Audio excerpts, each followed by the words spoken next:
If you are enjoying this video, smash that like button, subscribe, and hit the bell. Share it with your friends, and let me know in the comments where you are watching from. Every like and subscribe helps the channel grow.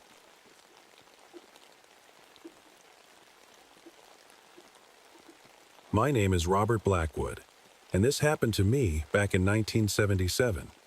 I still shiver when I think about those 3 weeks in Glacier National Park, Montana. And trust me, it's not just because of the cold. Before all this, I was pretty good at my job. 8 years in Arctic rescue operations had taught me everything about surviving in extreme cold, or at least that's what I thought. I was that guy who could tell you how to build a snow shelter in minutes or start a fire in negative 30 DU 4F weather. The cold was my friend, or so I believed. When I transferred to Glacier National Park as a ranger, I thought it would be easier than my Arctic days. Sure, Montana gets cold, but nothing like the Arctic, right? I remember joking with my old team about how this would be like a vacation, if only I knew what was waiting for me there. I arrived just as winter was setting in. The park was beautiful, all snow-covered peaks and frozen lakes, the kind of view you see on postcards. The other rangers were friendly enough, especially Mike Thompson, who became my partner. He'd been there for 15 years and knew every trail and tree in the park. Everything was normal for the first few days. Well, as normal as it gets when you're dealing with record-breaking cold temperatures. The weather forecast said it was the worst winter in 50 years, with temperatures dropping to negative 40 DU 4F. But something felt off. Even with my years in the Arctic, this cold felt different, wrong, somehow. Then the first person went missing, a hiker named John Chen. His friends said they got separated during a sudden snowstorm. Nothing too unusual there. It happens sometimes in winter. But when we found his backpack, everything inside was frozen solid. Not just cold, but frozen like it had been in a deep freezer for weeks. Even the metal water bottle had cracked from the inside out. That was just the beginning. I didn't know it then. But that frozen backpack was the first sign of something ancient waking up in the park. Something that would make my Arctic experience seem like child's play. Something that would teach me that there are worse things in the winter than just the cold. And now, sitting here in my heated room years later, I still can't get warm. But I need to tell this story. People need to know what's out there, hiding in the blizzards of Glacier National Park. Because sometimes, the most dangerous things aren't the cold or the storms, they're the ancient spirits that control them. It all started to get really strange the day after we found that frozen backpack. I was in my ranger station, filling out paperwork about John Chen's disappearance, when Mike burst through the door, his face as white as the snow outside.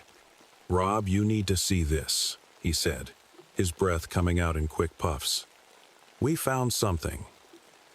Something that doesn't make sense." I followed Mike in our patrol truck, driving deep into the park.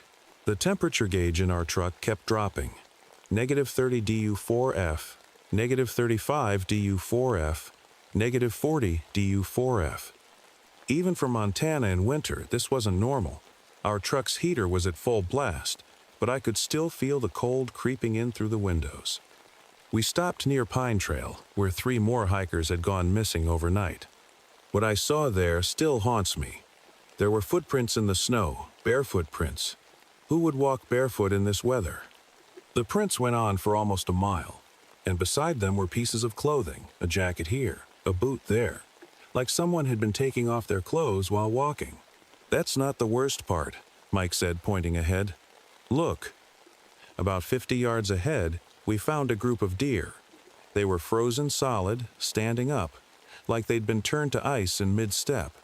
When we got closer, I noticed something that made my stomach turn. They were frozen from the inside out. Their eyes were like little ice marbles. That evening, I visited Tom Eagle Feather, an elderly Native American who lived near the park. I'd heard he knew all about the park's history.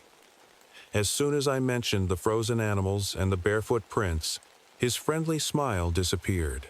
"The Wendigo," he whispered, his old hands shaking as he poured tea. "The ice spirit is awake again." He told me about an ancient evil that sleeps in the park's deepest caves. Every few decades, during the coldest winters, it wakes up hungry. It doesn't just kill, it makes people go crazy first. Makes them feel so hot they take off their clothes in freezing weather. Makes them hear voices of people they love, calling them into the snow. I didn't want to believe him. I was a man of science, of survival training and weather patterns. But as I drove back to my station that night, the radio started picking up strange sounds. Through the static, I heard what sounded like children laughing, then crying. The temperature in my truck dropped so fast, the windshield cracked. That's when I saw it for the first time, just a shadow in my headlights, tall and thin, moving in ways nothing should move. And behind it, the blizzard was getting worse, swirling like it had a mind of its own. I knew right then that my Arctic training wasn't going to be enough. We weren't dealing with normal cold anymore. We were dealing with something that had been here long before us, something that could control the winter itself. And it was just getting started. The next morning, I called for backup. 8 experienced rescue team members arrived from nearby parks. They thought they were coming to help find missing hikers. None of us knew we were walking into something much worse. The team consisted of Sarah, our medical expert, twins Jack and Jim, both climbing specialists, Dave, another Arctic expert like me, Maria, local guide, and 3 others, Pete, Chris, and Tom. I remember all their faces so clearly, especially now, knowing what happened to them. We split into 3 groups to cover more ground. I was with Sarah and Pete, heading towards where I'd seen that strange shadow the night before. The radio crackled every few minutes with updates from the other teams. Everything seemed normal for the first hour. Then Jim's voice came through the radio, sounding scared. "Guys, we're hearing something weird. Sounds like my daughter calling for help." His voice cracked. "But that's impossible. She's in California." "Jim, get your team back to base now," I ordered, remembering Tom Eaglefeather's warning. But the radio just gave us static. That's when our own problems started. Pete stopped suddenly, staring into the trees. "Did you hear that? Someone singing? It sounds like my mom's lullaby." Sarah grabbed his arm. "Pete, there's nobody singing. It's trying to trick you." But Pete wasn't listening. Before we could stop him, he started walking towards the trees, taking off his gloves.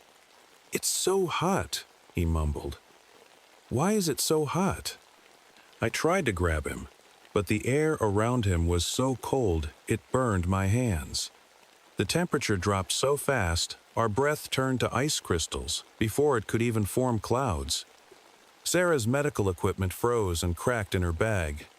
Then we saw it. Standing between the trees was something that looked like a person made of ice and shadow. It was so tall its head touched the branches, and its arms were long and thin like icicles. Where its eyes should have been, there were just dark holes with tiny blue lights deep inside.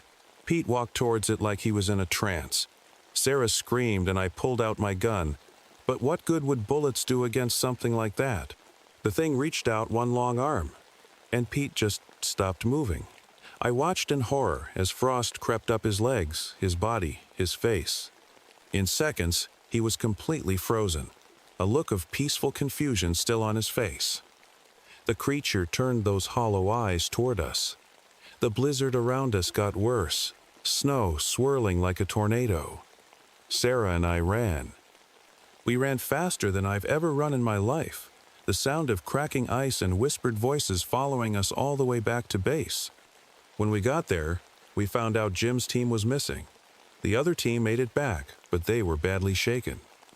They'd seen something too, a shape in the snow that kept changing, growing taller, following them. In just a few hours, we'd lost 4 people.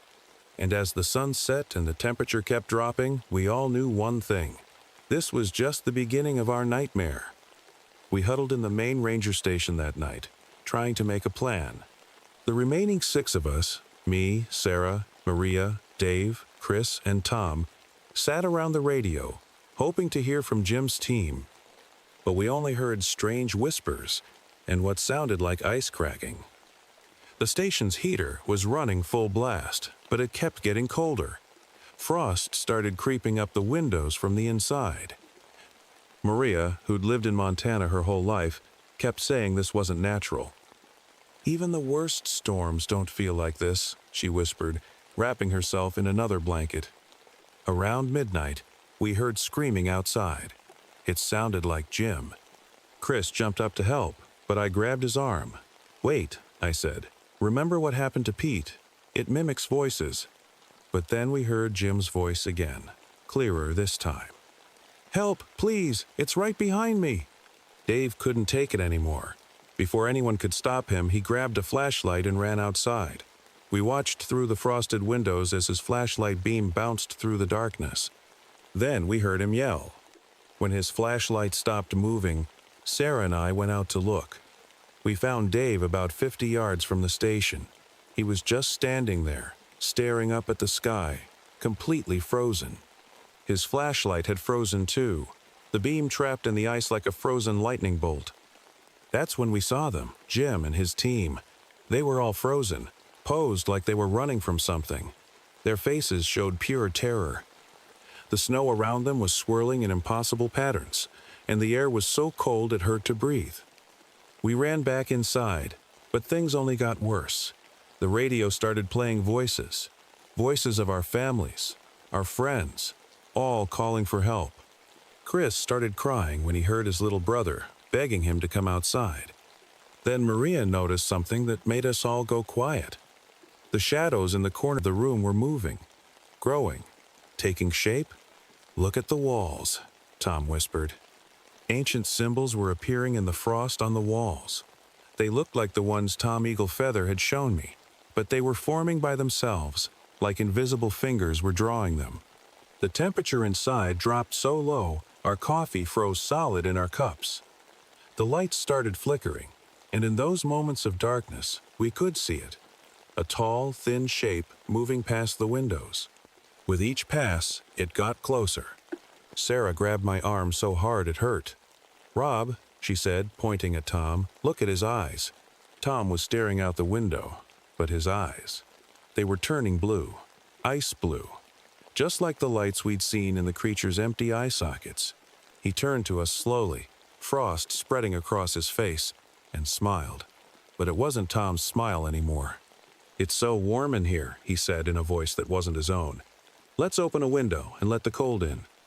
We all knew then that we had to get out of that station. But outside, the blizzard was getting worse, and somewhere in that swirling white darkness, something ancient and hungry was waiting for us. We had no choice but to run. As Tom, or whatever was controlling him, started walking toward the window, Maria grabbed the emergency backpack, and we bolted through the back door. The wind hit us like a wall of ice, and the snow was so thick, I could barely see Sarah and Chris right in front of me. Behind us, we heard windows shattering. Tom's laughter echoed through the storm, but it didn't sound human anymore. It sounded like ice cracking on a frozen lake. "The cave!" Maria shouted over the wind. "There's a cave system half a mile east. We might be safe there." We struggled through the snow, staying close together. The cold was different now. It felt alive, like it was trying to grab us. Chris kept stumbling, saying his legs were getting numb. Sarah and I had to help him walk. Then Maria stopped suddenly. "Listen." Through the howling wind, we heard it, the sound of footsteps crunching in the snow, not from behind us, but from all around us. The creature wasn't just chasing us anymore. It was hurting us. "There," Chris pointed with a shaking hand. Through the swirling snow, we saw them, dark shapes moving around us. Some looked like Tom, walking stiffly with frost-covered faces. Others were taller, thinner, more like the original creature. They were all slowly closing in. Maria knew these mountains better than anyone. She led us down a steep slope between two big rocks. The cave entrance was there, just like she said. We rushed inside, our flashlights showing ice-covered walls. But something was strange about this cave. The walls had more of those ancient symbols, not drawn in frost this time, but carved deep into the rock. And at the back of the cave, "Oh no," Maria whispered, "this isn't just a cave, this is its home." Our flashlights revealed a huge chamber filled with ice formations. But these weren't normal ice formations. They looked like people, dozens of them, frozen in moments of terror. Some were old, covered in decades of ice. Others were new. We recognized the missing hikers from the past few weeks. The temperature dropped even lower. Our breath turned to ice crystals in the air. From somewhere deep in the cave, we heard that horrible cracking sound again. "We're trapped," Chris said, his voice shaking. "It led us here on purpose." Sarah grabbed my arm. "Rob, look at the walls. These symbols, they're like the ones Tom Eagle Feathers showed you. Maybe they're not just warnings. Maybe they're instructions." She was right. As I looked closer at the ancient carvings, something started to make sense. They weren't just telling the story of the ice spirit. They were showing how the ancient tribes had fought it. But before I could figure it out, we heard Maria scream. When we turned around, she was staring into the darkness of the cave entrance. Standing there, filling the entire opening, was the creature in its true form. A massive being of ice and shadow, at least 40 feet tall. And behind it, like obedient children, stood all the people it had taken, including Tom. Their frozen faces smiled at us as the creature began to enter the cave. My hands were shaking as I shined my flashlight on the cave walls, trying to read the ancient symbols while the creature got closer. The cold was so intense now that our hair was turning white with frost. Chris had fallen to his knees, shivering uncontrollably. "The symbols," I muttered, my teeth chattering. "They show fire and something else, something about the heart of the cave." Sarah suddenly grabbed my arm. "Rob, look! Behind that ice formation, there's another chamber." She was right. Hidden behind a wall of frozen victims, there was a small opening. We could see a faint red glow coming from inside. As the massive ice creature reached for us with its long, sharp fingers, we squeezed through the gap. What we found inside changed everything. The chamber was warm, the first warmth we'd felt in days. In the center was a circle of red stones, glowing like dying embers. Around them were more symbols, but these were different. They seemed to be glowing too. "It's scared of this place," Maria whispered. She was right. The creature had stopped at the entrance to this chamber, its hollow eyes fixed on the glowing stones. But then Tom's frozen body stepped forward, his ice blue eyes shining. "You can't hide in here forever," he said in that horrible voice that wasn't his own. "The cold always wins." The creature reached into the chamber with one long arm, and the temperature started dropping again. The red stones began to dim. Chris collapsed, frost spreading across his face. That's when I remembered Tom Eagle Feathers' words. "The spirit fears what it cannot freeze, the earth's own fire." I grabbed one of the red stones. It burned in my hand, but I didn't care. Sarah understood immediately and grabbed another. We started chanting the words we saw on the walls, the same words the ancient tribes had used. The creature screamed, a sound like a glacier cracking apart. The frozen people it controlled began to shake. Tom's body stumbled backward. The ice spirit tried to retreat, but now something was holding it in place. "Keep chanting," I shouted. The stones in our hands grew brighter, their heat spreading through the cave. The ice spirit thrashed and twisted, its massive form starting to crack. But we'd forgotten about Tom. Even as the creature weakened, he lunged at Sarah, knocking the stone from her hand.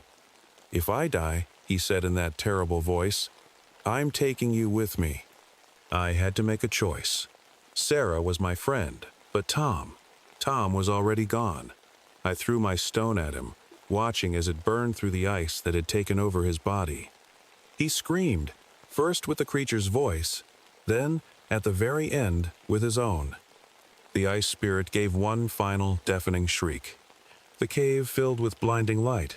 When it faded, the creature was gone. In its place was a wall of sacred ice, glowing with those same ancient symbols. Chris started breathing normally again. The other frozen victims had collapsed, most of them dead, but a few still breathing. Tom's body lay at our feet, finally at peace. We'd won, but the victory felt hollow. As we helped the few survivors out of the cave, I noticed something. Even though the creature was trapped, I still couldn't feel warm. None of us could. That was 48 years ago, but the memories are as fresh as yesterday. Only 4 of us made it out of that cave alive. Me, Sarah, Chris, and Maria. The rescue teams found us wandering in the snow, babbling about ice spirits and ancient rituals. Of course, they didn't believe us at first, but the evidence was hard to ignore. 23 frozen bodies were recovered from the park.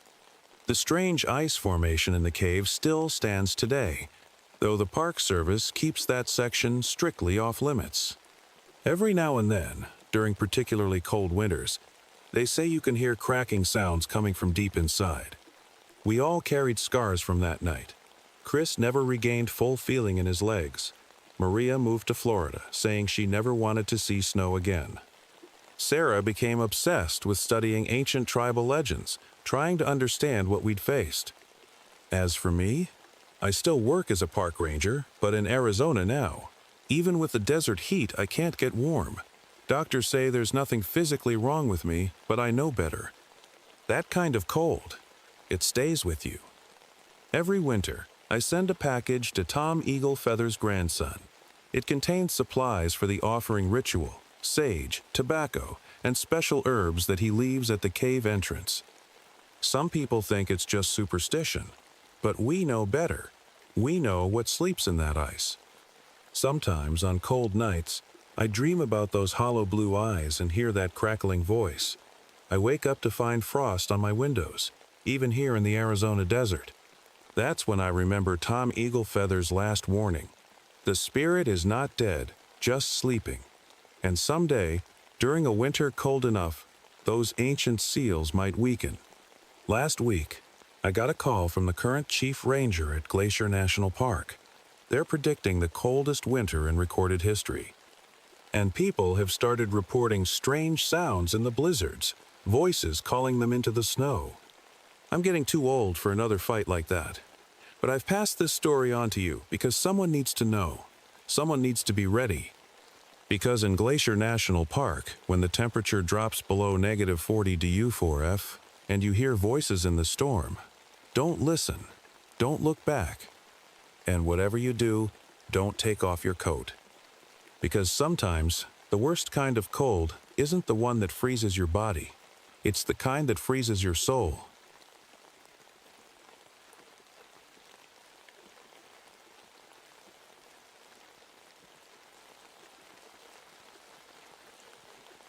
My name is William Hayes, and this happened to me back in 1964 when I was working as a forest ranger in the Ozark Mountains of Arkansas. Before that, I served in Vietnam as a tunnel rat. You know, one of those guys crazy enough to crawl into dark Viet Cong tunnels looking for the enemy. I thought those days of darkness were behind me. I was wrong. Dead wrong. I'd been working as a ranger for about 2 years when everything started. It was the worst drought anyone could remember, the kind that turns streams into dusty paths and makes the trees creak like old bones. But that summer wasn't just hot and dry. Something felt wrong. The animals knew it first. I'd see deer running in the middle of the day, heading away from the old mining town of Cooper's Creek. Even the birds stopped singing near those abandoned mines. I remember the day it all began. It was a Tuesday, hot as hell, when I got the call about a missing geological survey team. 4 people, all experienced professionals, had gone into the old mines 3 days ago and hadn't come out. Their truck was still parked at the entrance, lunchboxes untouched on the front seat. What I found at the mine entrance still gives me nightmares. Their equipment, expensive stuff worth thousands, was arranged in a perfect circle, like some kind of ritual. But that wasn't the worst part. Carved into the rocks around the mine entrance were these ancient Native American warnings. I'd seen plenty of old carvings before, but these were different. They showed people being dragged into caves by things that, well, they didn't look human at all. As I stood there, sweating under the Arkansas sun, I heard it for the first time, a clicking sound echoing from deep inside the mine shaft. It reminded me of the sounds bats make, but wrong somehow. Deeper, more purposeful, like something was calling out. I clicked on my flashlight and took my first step into the darkness. I had no idea I was walking into what would become the worst nightmare of my life, something that would make those Vietnam tunnels feel like a Sunday picnic. Before I tell you what happened next, I need you to understand something. What I'm about to share isn't just some crazy story. It's the truth. I know because I lived it. I lost good people to it. And somewhere in those mountains, in those endless dark tunnels, something is still waiting, still hunting. The first thing I noticed when I entered the mine was the cold. Even though it was burning hot outside, in here my breath came out in little white clouds. My flashlight beam bounced off the wet walls, making weird shadows dance around me. Every step I took echoed, and water dripped somewhere in the darkness. I'd been in plenty of caves before. It was part of my job, but something felt different here. The air smelled wrong, like old meat left too long in the sun. And that clicking sound, it kept getting louder, then softer, like whatever was making it was moving around. About 50 feet in, I found the first sign that something was really wrong. A notebook belonging to Sarah Chen, the survey team's leader. The pages were torn out and scattered around, some covered in mud. But one page caught my eye. Sarah had written, "Something's following us, not bats. Bigger, moving on walls. Tom says he saw eyes."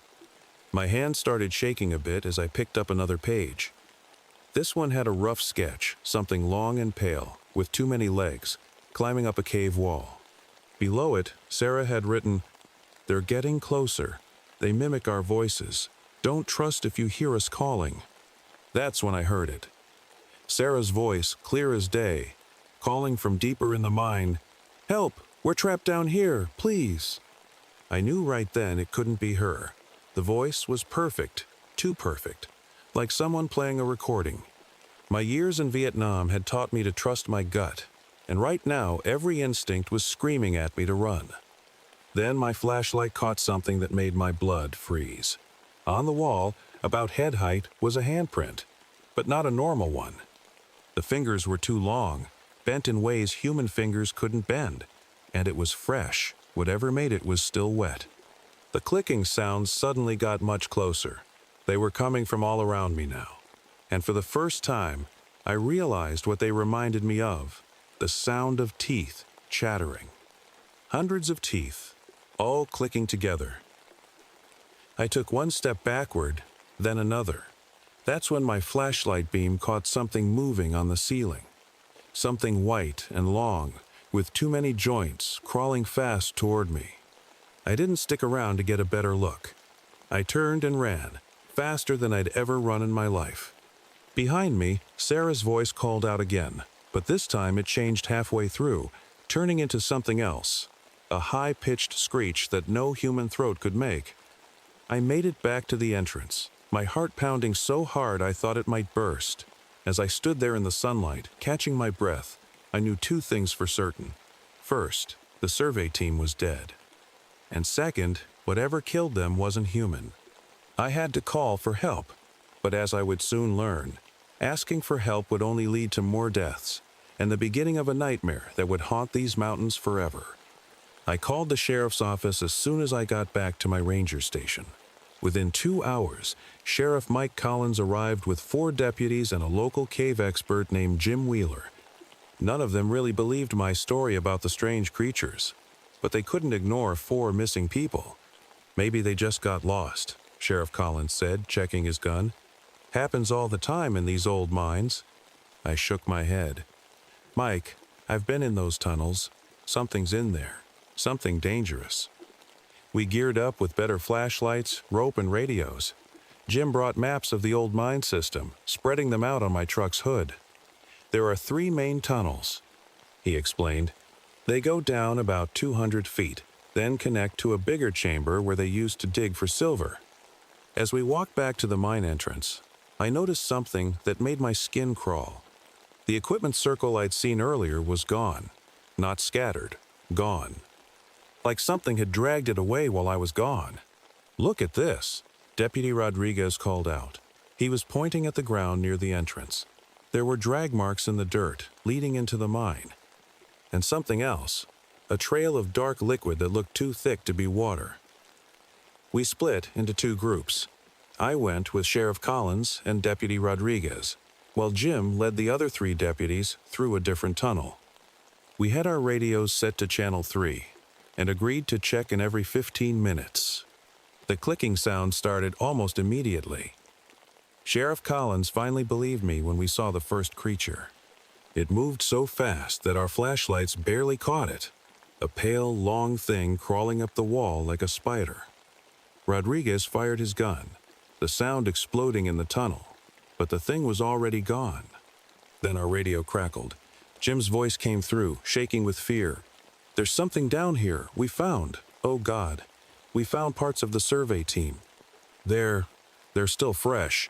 Get out. Get." The radio went dead. That's when we heard the screams from the other tunnel. Not the creatures mimicking voices, real human screams of terror. Collins tried to run toward the sound, but I grabbed his arm. "Listen," I whispered. In the silence that followed, we could hear it. The sound of many things moving in the darkness. The clicking was everywhere now, coming from the walls, the ceiling, getting closer and closer. Our flashlight beams showed something that still haunts my dreams. The tunnel ahead was full of them, pale humanoid things with long limbs and no eyes, crawling toward us like a wave of death. They moved in a way that wasn't natural, too fast, too smooth, like a horrible dance. "Run!" I shouted, but it was too late for Rodriguez.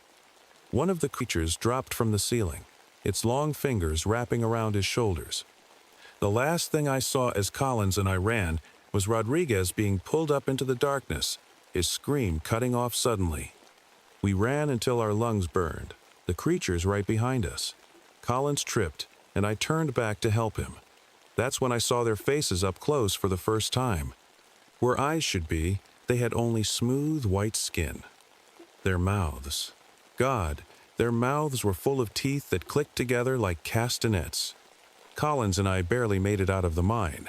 We were the only ones. As we stood there gasping for air in the fading daylight, we could still hear those horrible clicking sounds echoing from the darkness. The other four men were gone, just gone, like the survey team. The military showed up the next day, not local National Guard, but serious-looking men in black vehicles. Their leader, Colonel Harris, took me aside after Collins told our story. "This isn't the first time," he said quietly, showing me a worn folder. Inside were reports dating back to the 1800s, all about people vanishing in caves across the Ozarks. But what really got me were the drawings. They matched exactly what we'd seen. The pale creatures, the long fingers, the eyeless faces. "Why hasn't anyone done something about this?" I asked. The colonel's face got dark. "We've tried. In 1943, we sealed 3 caves. They dug their way out. In 1957, we used gas. They adapted. They're intelligent, Hayes, maybe more intelligent than us." That night, we set up bright lights around the mine entrance. 20 soldiers with automatic weapons stood guard. I sat in my truck, writing down everything I could remember about the creatures. That's when one of the soldiers started shouting. The lights were going out, one by one. Not burning out, something was breaking them from above. The clicking sounds were everywhere now, but different, louder, angry. "They're coming out," someone yelled. The creatures poured out of the mine like a white flood. They moved so fast they looked like blurs in the darkness. The soldiers opened fire, but it didn't matter. The creatures crawled up trees, along the ground, across cars. I saw one soldier get pulled into the darkness so fast it looked like he vanished. I grabbed my rifle and ran for the colonel's command tent. Inside, he was on the radio, calling for help. That's when we heard it, a deep rumbling from underground. The ground itself started shaking. "What's happening?" I shouted. The colonel's face went white. "They're not just attacking," he said. "They're letting something else out." The ground split open like a cracked egg. From the hole came something that still fills my nightmares, a massive pale shape bigger than a house, with countless limbs and a mouth that could swallow a car. The Queen. The clicking sound it made was so loud, it shattered the truck windows. "Now we know why they were hunting," the colonel whispered. They were feeding her, making her stronger. Everything after that was chaos. Soldiers screaming, gunfire, the sound of helicopters approaching, and through it all, that horrible clicking getting louder and louder. The colonel grabbed my arm and pulled me toward a military truck. "We have to stop them here," he shouted over the chaos. If they spread beyond these mountains, he didn't need to finish. I understood. We had one chance. While the creatures were busy attacking the soldiers, the colonel showed me his backup plan. Explosives, lots of them. Enough to collapse the entire mine system. But someone had to get close enough to set them. I knew it had to be me. I'd been in those tunnels before, both here and in Vietnam. I knew how to move in the dark. "Give me the detonator," I said. The colonel handed me a small black box and showed me how to set the charges. I waited until the queen disappeared back underground, taking most of the smaller creatures with her. Then I ran. Not toward the mine entrance, that would be suicide. Instead, I headed for an air shaft I'd spotted on Jim's maps. The shaft was narrow, barely wide enough for my shoulders. As I squeezed down, I could hear the clicking getting closer. They knew I was there. They were hunting me. I reached the main tunnel and started placing the charges. My hands were shaking, but I remembered my training. Every few feet, I'd stop and listen. The creatures were getting closer. I could feel them watching me. Then I heard something that made my blood freeze, my own voice, calling out from the darkness. They were mimicking me now. I heard myself laughing, screaming, begging for help. I had 2 charges left when my flashlight died. In the pitch black, I felt something brush against my face, long, cold fingers. I swung my fist wildly but hit nothing. The clicking was all around me now. That's when I saw them, hundreds of pale shapes in the darkness, their teeth gleaming faintly. And behind them, the massive form of the queen, her mouth opening wide enough to swallow me whole. I slapped the last charge on the wall and hit the detonator. The explosion was deafening. Rocks started falling everywhere. I ran, but something grabbed my left arm. One of the creatures had me. I pulled hard, feeling my arm tear, but I kept running. I left my arm behind, but I made it out alive. The whole mountain seemed to collapse. When the dust cleared, the mine entrance was gone, just a pile of huge rocks. The clicking sounds had stopped. The military covered it all up, of course, said it was a mining accident, sealed off the whole area. But sometimes, on quiet nights, people still hear clicking sounds coming from the deep woods. And every year, a few hikers go missing in those mountains. I'm telling this story now because I don't have much time left. The doctors say the cancer will take me soon, but I know the real reason I'm dying. You see, ever since that night, I've been hearing the clicking in my head, getting louder every day. They're calling me back. And sometimes, when I look in the mirror, I swear my teeth are getting longer.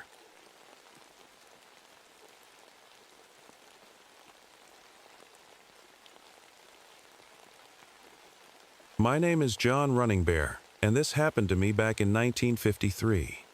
I was working as a ranger in the Black Hills of South Dakota, the same sacred lands where my ancestors lived for generations. Before this job, I served in World War II, and I thought I had seen the worst of what life could throw at me. But I was wrong, so terribly wrong. I still remember that fall morning when everything started. The air was crisp, leaves were turning golden, and I was doing my usual patrol around the park. You see, being a ranger wasn't just a job for me. It was carrying on my family's tradition of protecting these sacred lands. My grandfather was a medicine man, and he always told me these hills held secrets. I should have listened to him more carefully. I had just returned from my morning rounds when I got a call about some strange animal behavior near Cedar Creek. Normally, I'd get calls about bears getting into trash or deer crossing roads, but this was different. The caller's voice was shaking. They said they found their dog walking in circles, whimpering, its fur completely white, even though it was a black lab. I thought they were exaggerating, but I had to check it out. That's what rangers do. On my drive there, I noticed something odd. The birds, they weren't singing. In fact, there weren't any birds at all. The forest was dead silent. You know how people say silence is peaceful? Well, this silence felt wrong. It felt like the whole forest was holding its breath, waiting for something. When I reached the caller's house, their dog was still walking in circles. But what really got to me wasn't just its white fur. It was its eyes. They were completely black, like empty holes. And when it looked at me, I felt this cold feeling in my gut, like someone had poured ice water down my spine. That was just the beginning. I didn't know it then, but that day marked the start of something that would change me forever. Something that would make me question everything I thought I knew about reality, about our world, and about the ancient stories my grandfather used to tell me. What happened over the next few weeks in those hills? Well, it's hard to talk about even now, but I need to tell this story. People need to know what's out there, hiding in the shadows of those sacred hills. And maybe, just maybe, it'll help explain why we still perform those weekly rituals, why some parts of the Black Hills are now completely off limits, and why I never go out after dark anymore. Let me tell you what really happened in the Black Hills during that terrible autumn of 1953. That first week, things got stranger by the day. I started finding weird marks on trees during my patrols, not like anything I'd seen before. They looked like someone had burned symbols into the bark, but they were ice cold to touch. My flashlight would flicker near them, and my radio would just fill with static. Then came the animals. First, it was just small things, rabbits and squirrels acting weird. They'd walk in straight lines, not running even when I got close. Their eyes had that same empty blackness I'd seen in that dog. But what really shook me was finding a deer one morning. It was alive, but wrong. Its skin was turned inside out, yet it was just standing there, breathing, like it couldn't feel a thing. I had to sit down when I saw that. In all my years as a ranger, I'd never seen anything like it. People started calling in about seeing their family members in two places at once. Mrs. Thompson swore she saw her husband working in their garden, but when she went to bring him water, he was inside the house watching television. He'd been there all morning. Old Bill from the gas station said his daughter waved to him from the woods behind his house, but she was away at college in California. I knew I had to talk to someone who might understand what was happening. My grandfather had passed away years ago, but I remembered the tribal elders he used to meet with. They still lived on the reservation, keeping our old ways alive. I decided to visit them after finding black, oily slime near one of the marked trees. The slime moved on its own, like it was alive, and disappeared into the ground when I tried to take a sample. The drive to the reservation was tense. The radio in my truck kept switching between stations on its own, playing bits of songs and voices that didn't make sense. The temperature would drop suddenly, then rise again, making the windows fog up. Twice, I saw someone walking along the road ahead of me, but when I got closer, there was nobody there. When I finally reached Elder White Cloud's house, he was already waiting on his porch. He didn't seem surprised to see me. "We've been expecting you, John," he said, his face serious. "The seals have been broken." I didn't understand what he meant then, but the way he said it made my skin crawl. As I sat down with him and two other elders, they told me something that made all the strange things I'd seen seem like just the beginning of something much, much worse. The elders sat me down in Elder White Cloud's living room. The only light came from an old oil lamp, and the shadows on their faces made everything feel more serious. They passed around a cup of traditional tea, and Elder White Cloud began to speak. "John, what you've been seeing, it's something our people have fought before. Long ago, our ancestors placed sacred seals in the hills to keep certain things locked away. These seals have been broken." Elder Running Deer leaned forward. "Tell us exactly what you've seen," she said. Her eyes were sharp, worried. As I told them about the animals, the symbols, and the black slime, their faces grew darker. When I mentioned the people being seen in two places at once, Elder White Cloud closed his eyes and sighed deeply. "It's a skinwalker," he said quietly, "but not like any normal one. This is ancient, powerful. It was trapped here centuries ago because it couldn't be killed. Just then, all the dogs in the neighborhood started howling. The lamp flickered, and I felt a cold draft, even though all the windows were closed. Elder White Cloud got up and sprinkled something that smelled like sage around the room. They explained that this thing could change its shape, taking the form of anything it saw: animals, people, even trees. But worse than that, it could get inside people's heads, make them see things that weren't there. It fed on fear and confusion, growing stronger with each passing night. But why now? I asked. Why is it free? Elder Running Deer pointed to a newspaper on the table. It showed plans for a new mining operation in the hills. They disturbed the sacred grounds, she said. Broke the seals without knowing what they were doing. As we talked, the radio in the corner suddenly turned on by itself. Through the static, we could hear voices that sounded like people we knew, calling for help. Elder White Cloud quickly unplugged it, but the voices continued for a few seconds before fading away. It knows we're talking about it, Elder Bear Walker said, speaking for the first time. It's listening. They told me I needed to learn the old ways, and fast. They would teach me the rituals, the protections I would need, but they warned me, this thing would try to stop us. It would come after those closest to me first. As if to prove their point, my phone rang. It was my wife, Mary, but something felt wrong about her voice. John, she said, can you come home? There's someone in the house, someone who looks just like you. I felt my blood run cold. The elders looked at each other, and Elder White Cloud grabbed his medicine bag. We need to go, he said. Now. And John, don't trust everything you see. We rushed to my truck, but I couldn't shake the feeling that something was watching us from the darkness. Something that wore familiar faces. We raced to my house in my truck, with Elder White Cloud sitting next to me, clutching his medicine bag. The whole way there, the headlights kept dimming on their own, and shadows seemed to move across the road. I've driven this route hundreds of times, but that night, nothing looked familiar. When we pulled up to my house, all the lights were on, but something was wrong. The air felt heavy, like just before a big storm.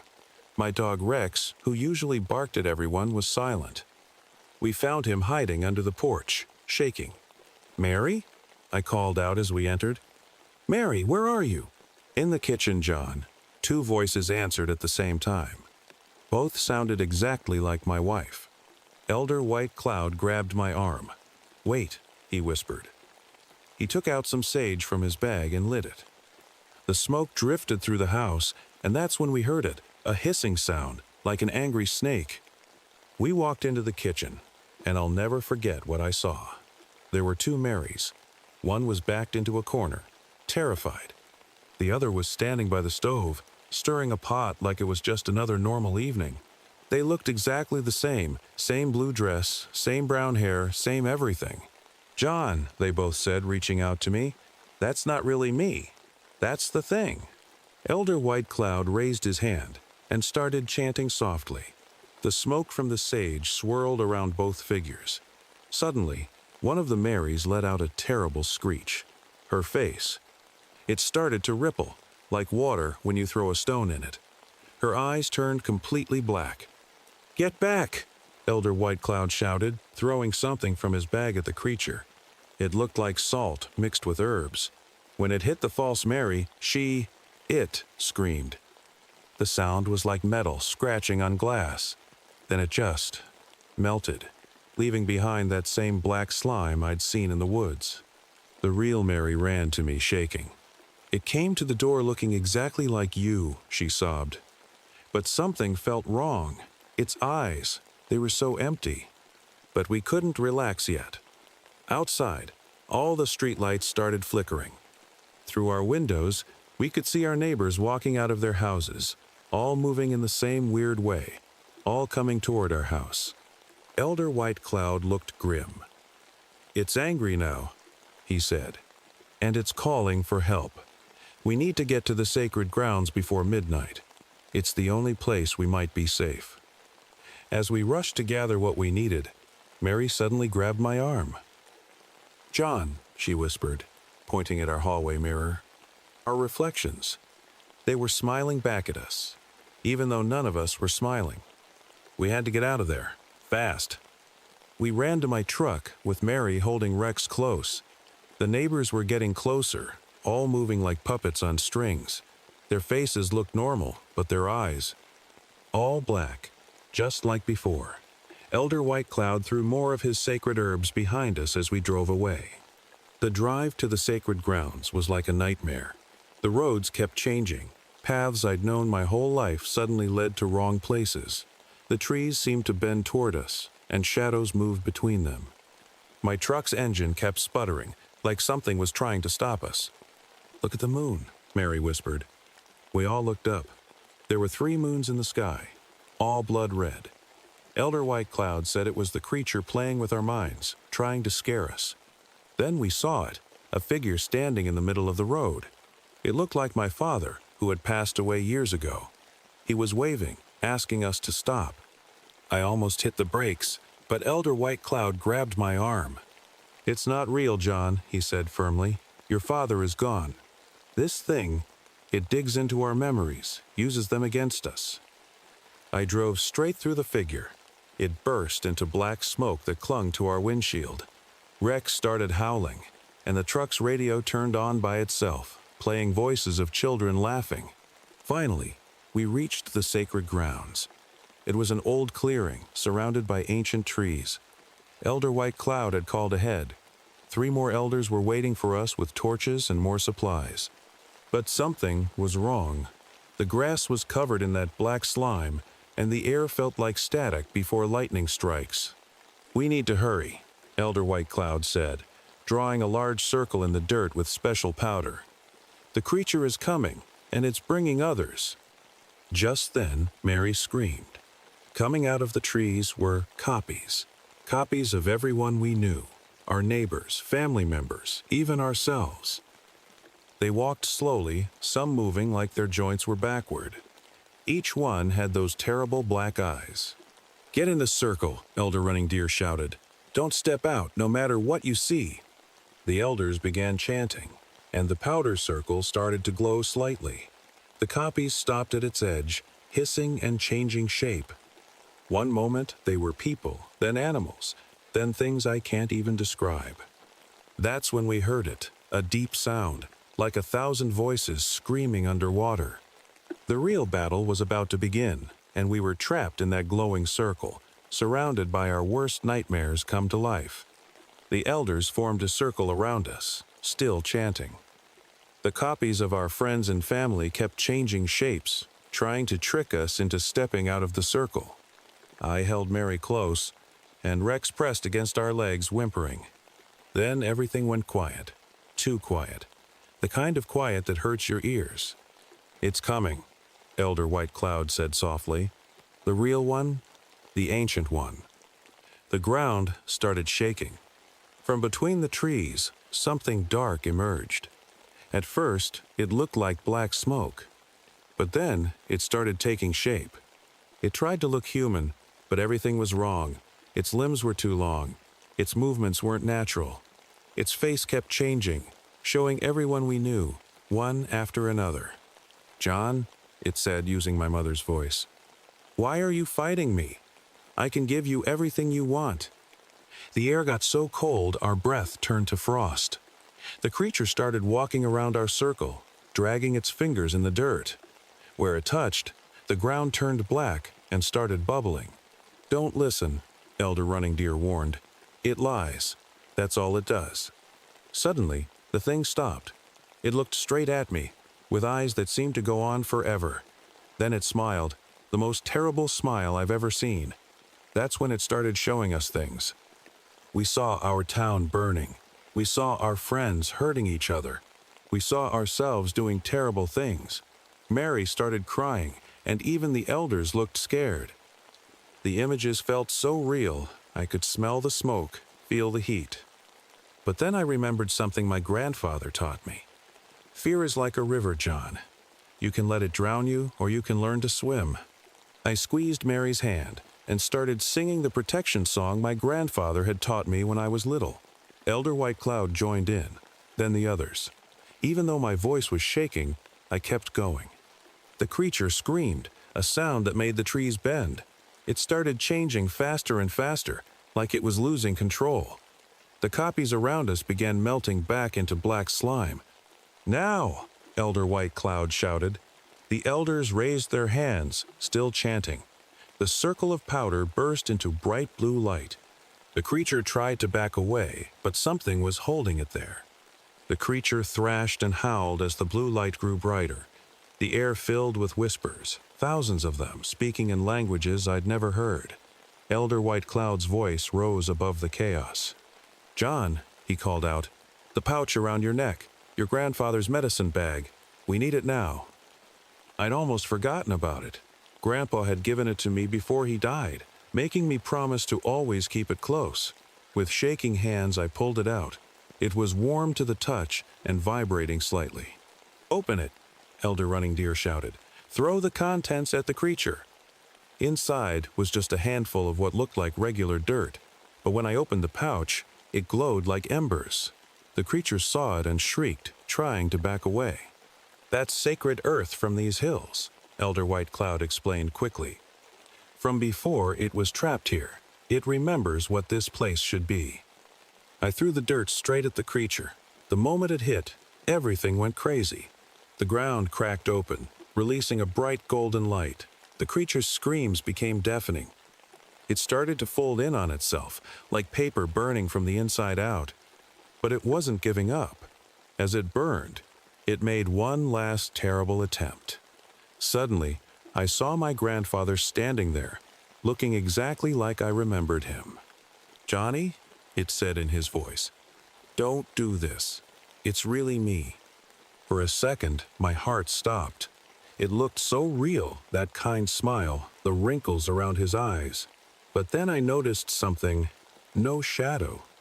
This thing, wearing my grandfather's face, cast no shadow in all this light. "You're not him," I said firmly. "My grandfather taught me to protect these lands from things like you." The fake grandfather's face twisted into something horrible. The creature made one final desperate lunge toward our circle. But the blue light flared up like a wall, and the golden light from the ground shot into the sky. There was a sound like thunder, but 100 times louder. Mary and I held on to each other as the wind whipped around us. Rex barked at the light, and the elders' chanting grew stronger. When the light finally faded, everything was different. The creature was gone, but it had left its mark. The ground where it had stood was scorched black, and the air smelled like a thunderstorm. My hands were shaking, and Mary was still holding on to me tight. Is it over?" Mary whispered. Elder White Cloud slowly shook his head. "Not completely. We couldn't destroy it. It's too powerful for that. But we trapped it again, deeper this time. The price, though." He looked tired, older somehow. That's when I noticed the changes. The trees around the sacred ground had turned white, like they'd aged 100 years in minutes.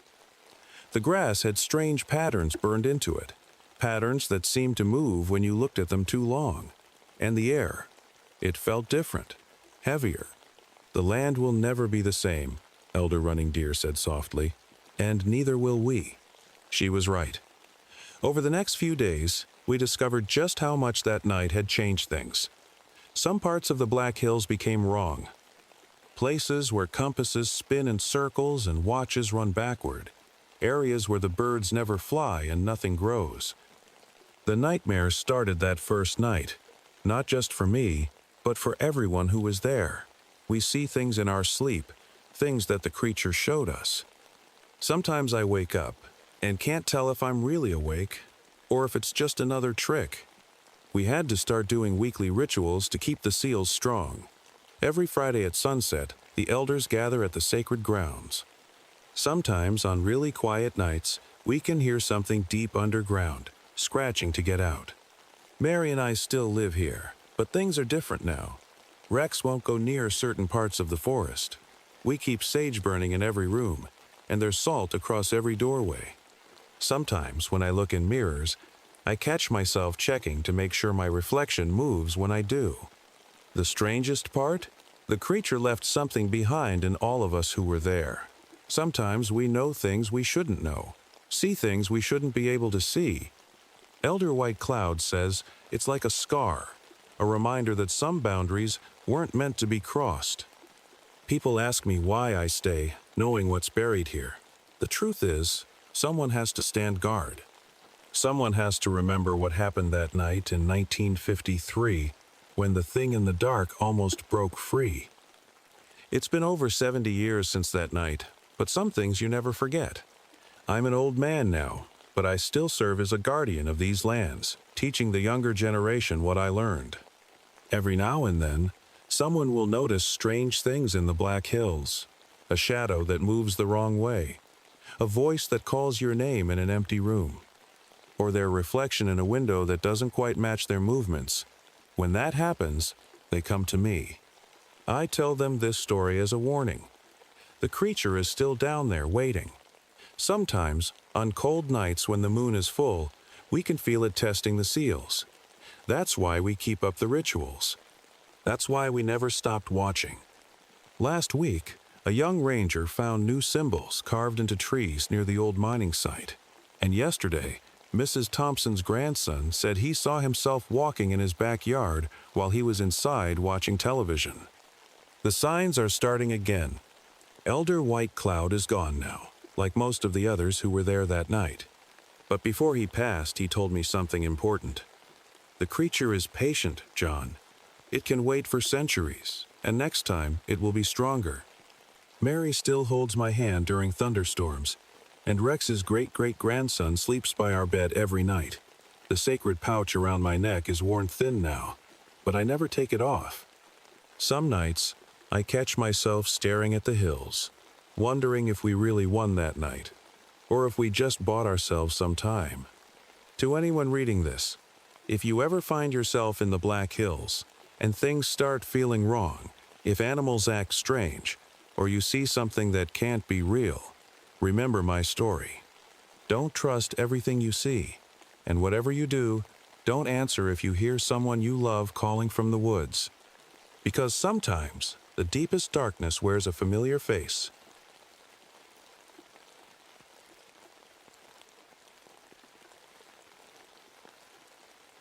My name is David Cooper, and this happened to me back in 1971. I still get chills thinking about it, but I need to share what I saw in Mammoth Cave, Kentucky. Some nights, when it's quiet and dark, I can still hear those sounds. But let me start from the beginning. I was 32 then, working as a cave ranger for 15 years. Everyone knew me as the guy who could navigate any cave system blindfolded. Heck, I'd spent more time underground than most people spend watching television. Mammoth Cave was like my second home, or at least I thought I knew every inch of it. It all started on a chilly October morning. My boss, Jim, called me into his office. He looked worried, which was unusual for him. "Dave," he said, running his hands through his graying hair. "Something weird's been happening in the cave. Tourists are complaining about strange noises, like someone's copying their voices. 3 different groups said their flashlights and radios just died for no reason." I remember laughing it off. "Probably just echoes playing tricks on them," I said. "You know how scared tourists get when they're underground." But Jim wasn't smiling. He pushed a folder across his desk. Inside were photos of weird markings on cave walls, markings I'd never seen before in all my years there. They looked wrong. Not like normal cave paintings or graffiti. They seemed to shimmer in the camera flash, almost like metal. "That's not all," Jim continued. 2 hikers went missing last week. Their car is still in the parking lot, but no sign of them anywhere. The local police are stumped. I agreed to check it out the next day. Just a routine investigation, I thought. Nothing I hadn't done 100 times before. God, I was so wrong. If I'd known what was waiting for me in those dark tunnels, I would have run far away and never looked back. But I didn't know. How could I? Nobody did. And that's why I need to tell this story, because they're still down there, waiting in the darkness, listening. always listening. The next morning, I packed my gear like I always did. Fresh batteries, 2 backup flashlights, my radio, some water, and snacks. I remember checking everything twice, something I usually never did. Maybe deep down, I knew this wasn't going to be a normal cave visit. I started at the tourist section, where people reported hearing those strange sounds. Everything looked normal at first, the same old limestone walls, the dripping water, the distant echo of my boots. But something felt different. You know that feeling when you're alone in your house, but suddenly you're sure someone's watching you? It was like that. About 2 hours in, my first flashlight started flickering. Brand new batteries, but it was acting up. Weird, but not impossible, right? I switched to my backup light and kept going, heading deeper into the less explored parts of the cave. That's when I heard it. At first, I thought it was just water dripping or rock settling, normal cave sounds I'd heard thousands of times. But then I heard my own voice behind me, clear as day, saying, "Everything looks normal."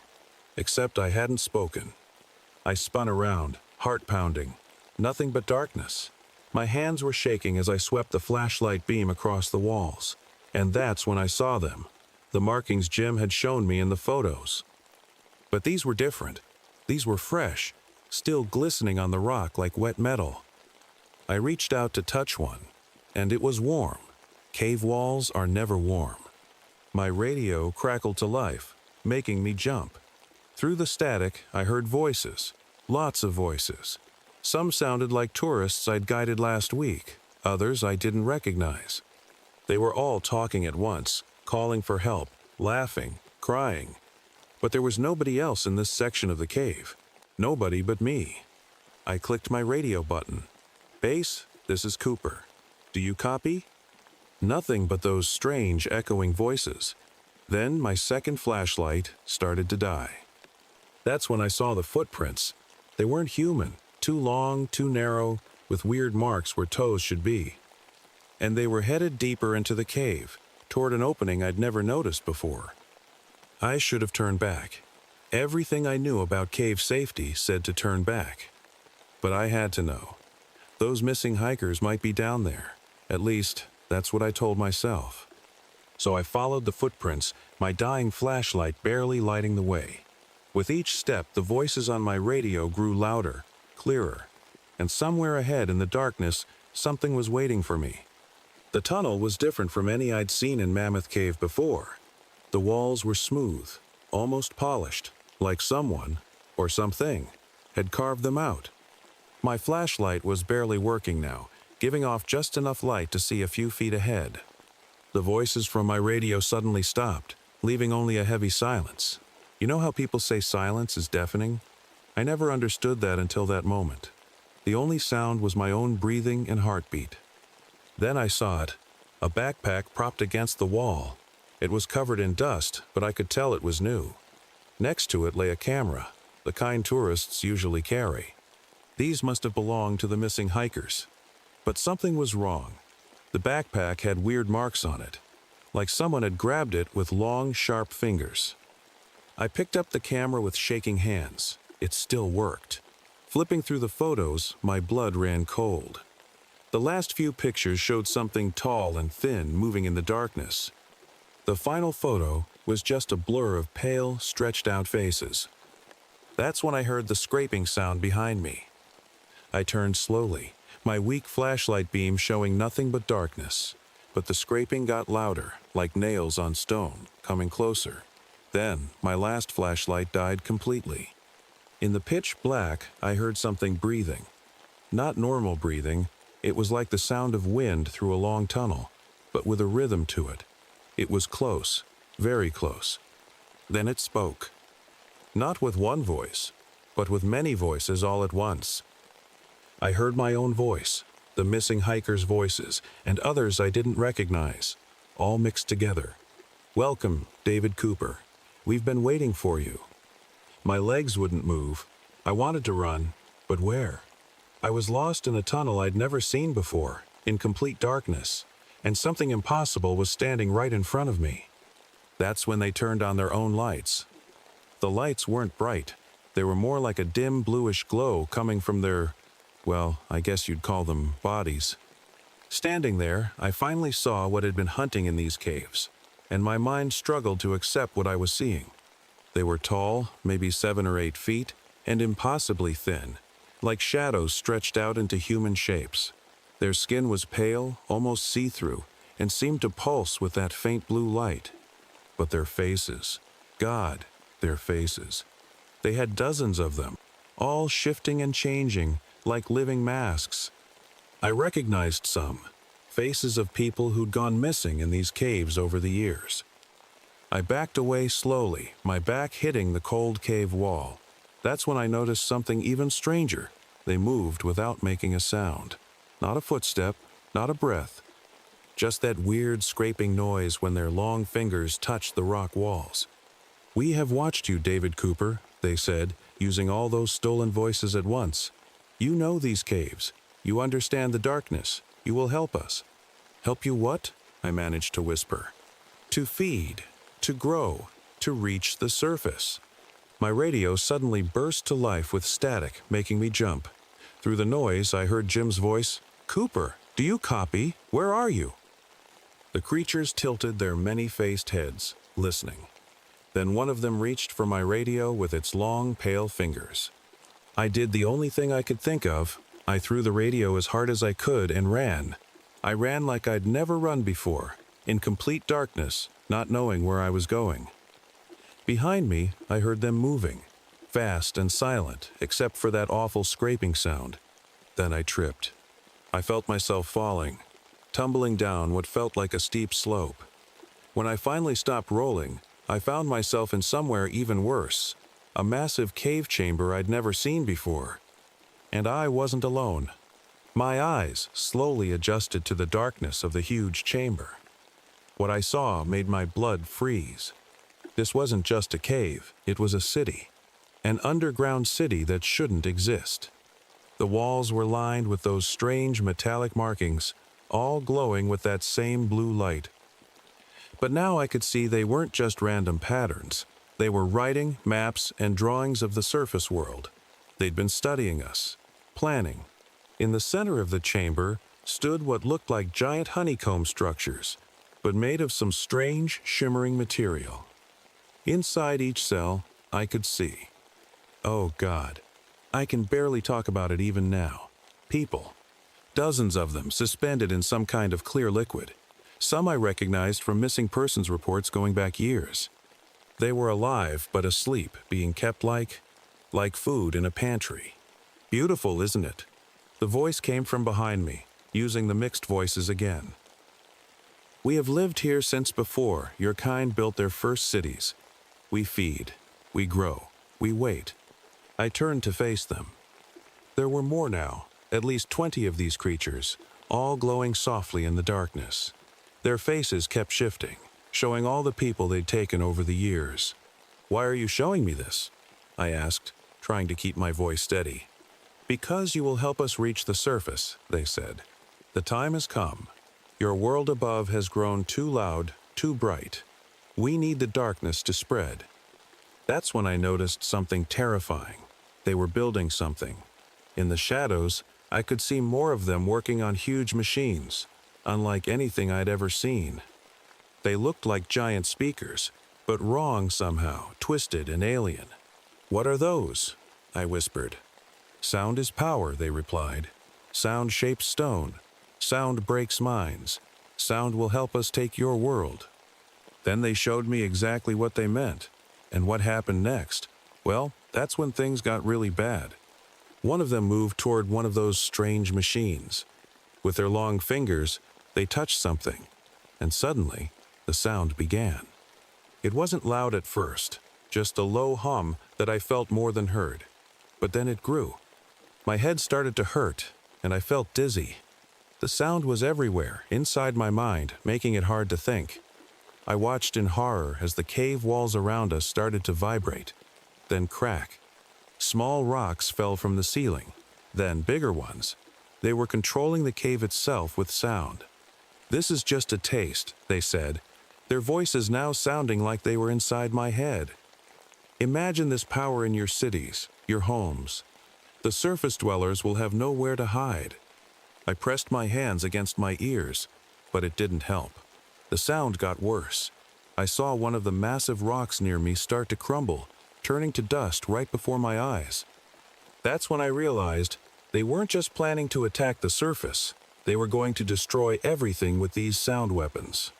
Through my pain, I reached for my emergency flare, the last piece of equipment I had left.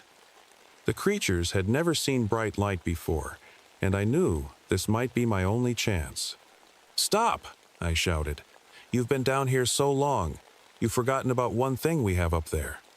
They tilted their many faces, curious. "And what is that?" "The sun," I said, and lit the flare. The bright red light exploded in the darkness. The effect was instant. They screamed, all their stolen voices crying out at once. They backed away, trying to shield their light-sensitive eyes. The sound weapons stopped, and the cave went quiet, except for their shrieking. I ran. I ran as fast as I could, holding the flare in front of me like a shield. Behind me, I could hear them recovering, starting to follow. But now they were angry, very angry. And I still had to find my way out of their city, back through miles of dark tunnels, before my flare died out. My flare wouldn't last long, maybe 10 minutes at most. I ran through tunnels that all looked the same, my heart pounding so hard I thought it might burst. Behind me, I could hear them coming, their voices getting closer, calling my name in all those different stolen voices. "You cannot escape, David Cooper," they called. "The darkness is our home. You will join our collection." I knew they were right about one thing. This was their home. They knew every tunnel, every turn. But I had something they didn't. Years of cave rescue experience and a desperate plan.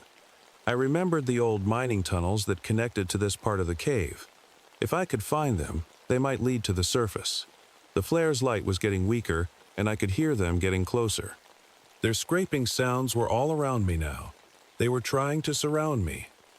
Then I saw it, an old wooden beam, the kind miners used a century ago. I was on the right path, but just as I felt hope, my flare started to sputter. The creatures knew it too. "Your light dies, David Cooper. Then you are ours." In the fading light, I saw more mining equipment ahead, old carts, rails, and, yes, boxes of dynamite left behind by the miners. Ancient, dangerous, but maybe my only chance. With shaking hands, I grabbed a stick of dynamite just as my flare went out. Complete darkness fell. I could hear them moving closer, their breathing all around me. I pulled out my lighter, the one thing I always carried but never used in caves because of the dangerous gases.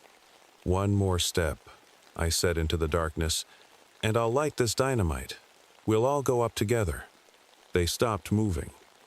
In the darkness, their blue glow became visible again. They were everywhere, on the walls, the ceiling, surrounding me. But they stayed back, watching. "You would die to stop us?" they asked, curious. "To stop you from reaching the surface? From hurting more people?" "Yes." Then I heard a new sound, one that filled me with both hope and terror. Voices, human voices, and flashlight beams in the distance. The rescue team had finally found me. But this wasn't just good news. It was also terrifying. These people had no idea what they were walking into. "Dave, can you hear me?" It was Jim's voice getting closer. The creatures turned their glowing faces toward the sound. I could feel their hunger, their excitement. They hadn't expected so many new voices to collect. "Stay back," I shouted as loud as I could. "Jim, get everyone out. There's something down here." But they kept coming. The creatures started moving toward the rescue team's lights. I had seconds to make a decision. "Last chance," I said to the creatures, holding up the dynamite and my lighter. "Back off, or I bring this whole tunnel down." They turned back to me, their faces shifting faster now, angry. "You cannot stop what is coming," they said. "We have waited centuries. The surface will be ours." I heard Jim and the rescue team getting closer, maybe 50 feet away now. The creatures started their horrible sound again, the one that could destroy rock. The tunnel walls began to shake. I did the only thing I could. I lit the dynamite. "Run!" I screamed toward the rescue team. "Run now!" Everything next happened so fast, the creatures lunged at me. I threw the dynamite at the tunnel ceiling. The explosion was deafening. Rocks started falling everywhere. The creatures screamed with all their stolen voices.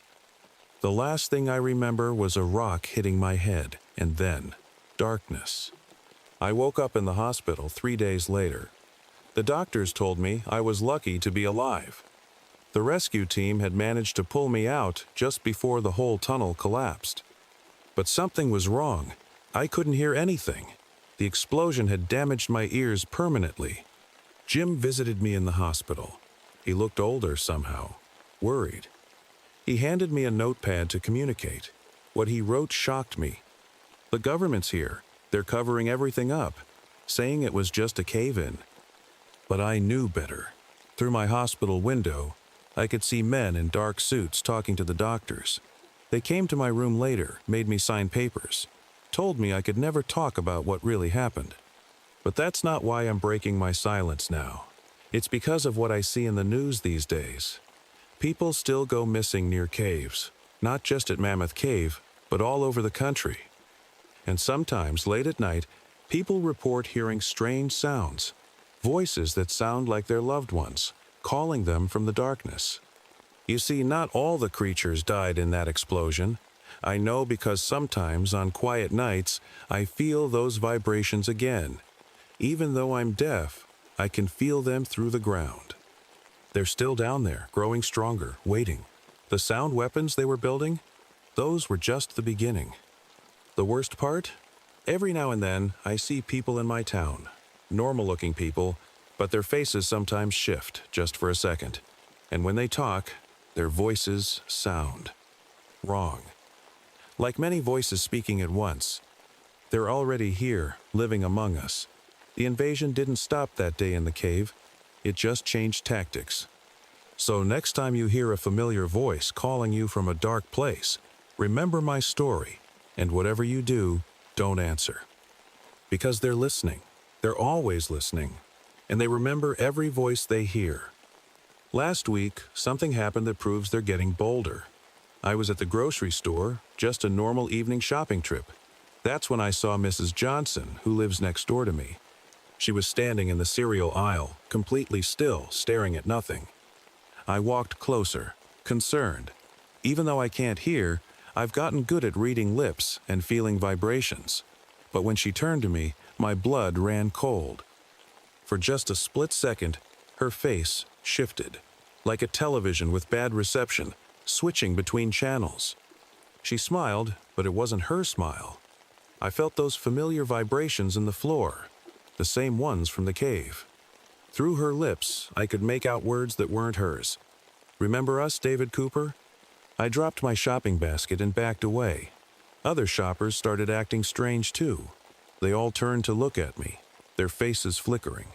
The lights in the store began to flicker as well. I ran out to my car and drove straight home.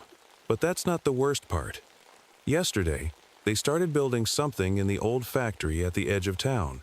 The construction workers have that same blank look. At night, there's a faint blue glow from the windows.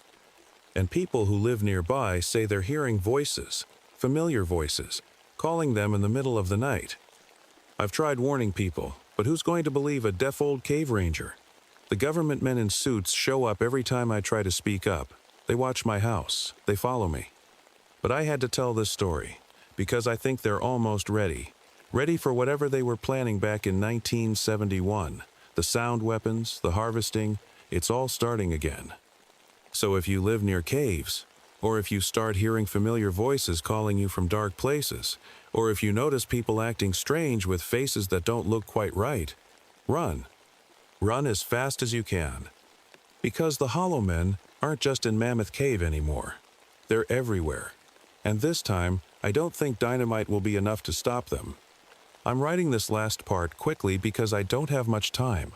The vibrations in my house are getting stronger. Even though I can't hear, I can feel them through my feet, through the walls. They're coming from my basement. 10 minutes ago, I saw blue light seeping under my basement door.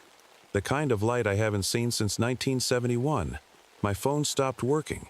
The power went out.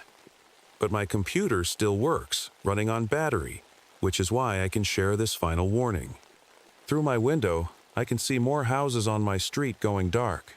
People are walking out of their homes, but their movements are wrong, too stiff, too synchronized. Their faces keep shifting in the streetlights. The vibrations are getting stronger now. My coffee cup just shattered on its own.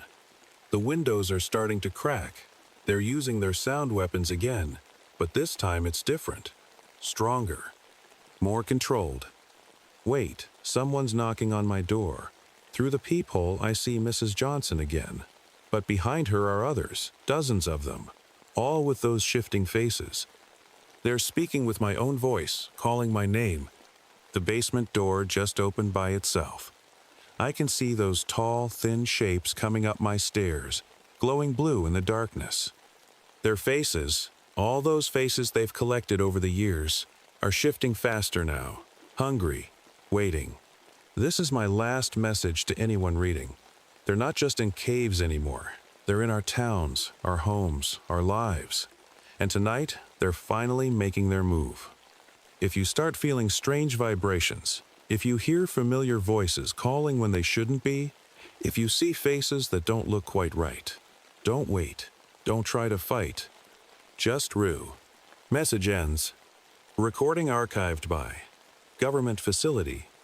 Date: the 29th of January, 2025. Status: classified. Note: all witnesses to be detained. Story to be discredited. Standard Cover Story Protocol 17. B.